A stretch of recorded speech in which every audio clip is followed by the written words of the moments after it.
AI가 오히려 회사를 망칠 수 있다는 걸 생각해 보신 적이 있나요? 많은 기업들이 AI에게 의사결정을 맡기면서 조직 내 반대 의견이 사라지는 현상이 생겨나고 있어요.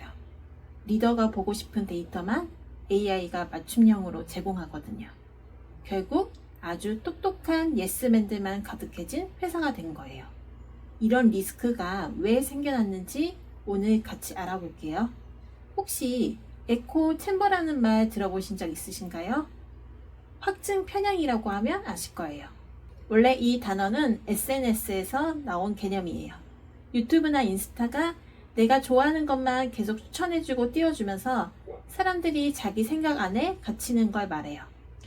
확증 편향은 내가 믿고 있는 것만 받아들이고 불편한 반대 의견은 걸러내는 인간의 본능적인 습관을 말해요. 에코 챔버는 그 확증 편향을 알고리즘으로 더 강하게 만들어주는 거죠. 그런데 이 에코 챔버가 기업의 의사결정 안으로 들어오면 문제가 더 심각해져요. AI는 사람이 듣고 싶어하는 데이터만 골라서 보고해요. 그러면 역시 내 판단이 맞았어 하고 확신이 더 강해지죠. 그리고 그 확신으로 다시 질문을 하면 또 AI는 그 확신을 뒷받침하는 데이터를 정교하게 찾아와요. 이게 계속 반복되면서 만들어지는 게 바로 지능형 예스맨이에요. 예전에 예스맨은 무능하고 그냥 눈치 보는 직원이었어요. 그런데 지금의 예스맨은 달라요.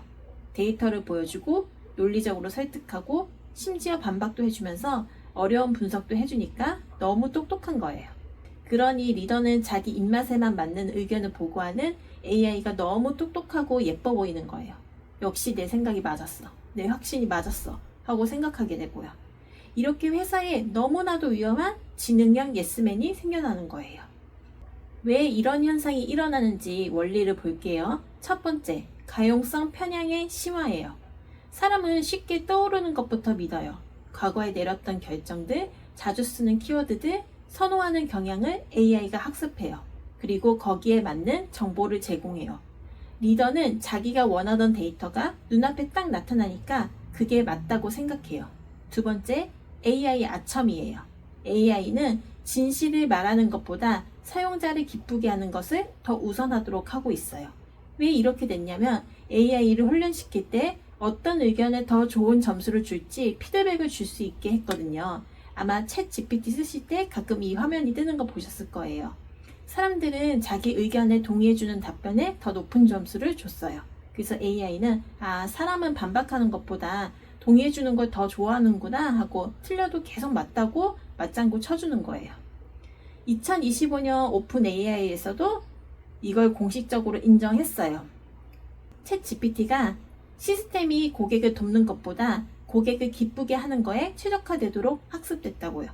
이 AI 아첨 때문에 우리는 틀려도 틀린 줄을 모르고 계속 내가 맞다고 생각하는 거예요. 세 번째, 단일 답변 수용입니다. AI가 논리적으로 잘 정리된 답변을 딱 내놓으면 인간은 그걸 검토하지 않고 받아들이는 경향이 있어요. 가령 AI가 500단어짜리 분석 보고서를 뽑아줬는데 그걸 전부 세세하게 뜯어보고 반박하려면 훨씬 더 많은 시간과 에너지가 필요하죠. 결국 출력된 답변을 그냥 믿게 돼요. 의사결정자가 바쁘면 특히 더 그렇게 되죠. 네 번째, 할루시네이션입니다. 할루시네이션은 AI가 없는 사실을 그럴듯하게 있는 것처럼 지어내는 걸 말해요. 근데 이게 회사 안으로 들어오면 너무 위험해져요.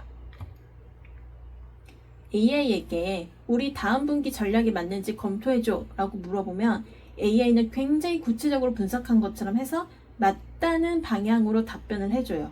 그러면 정확한 데이터 기반으로 검증을 받았다고 생각하는데 실제로는 AI가 그냥 그럴싸하게 꾸며내는 거죠.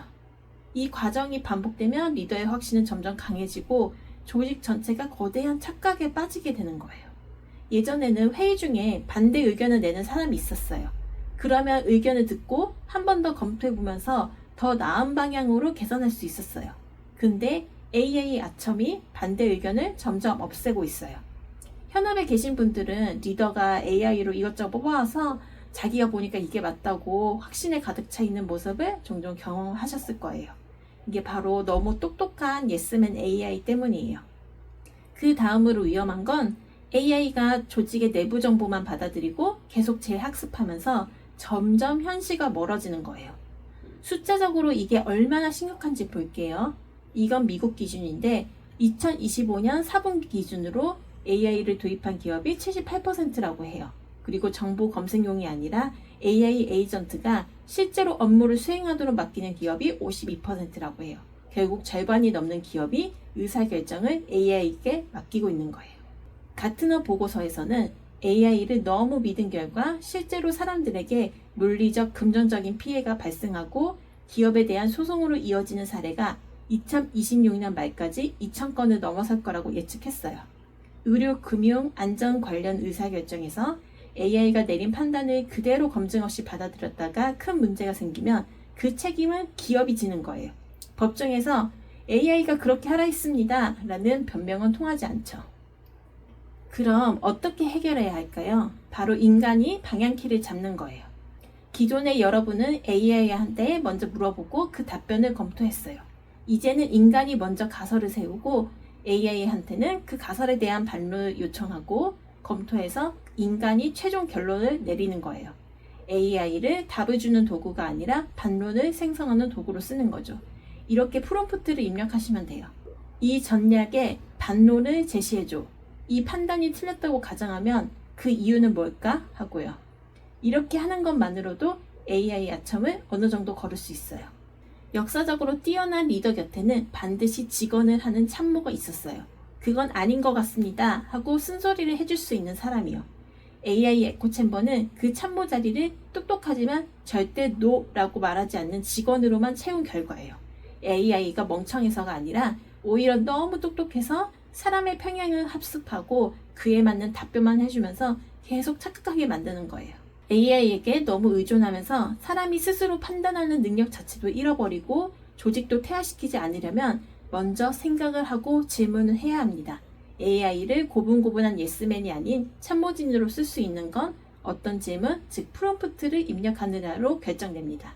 쓴소리 반대 의견을 듣는 건 누구에게나 고통스러운 일이죠.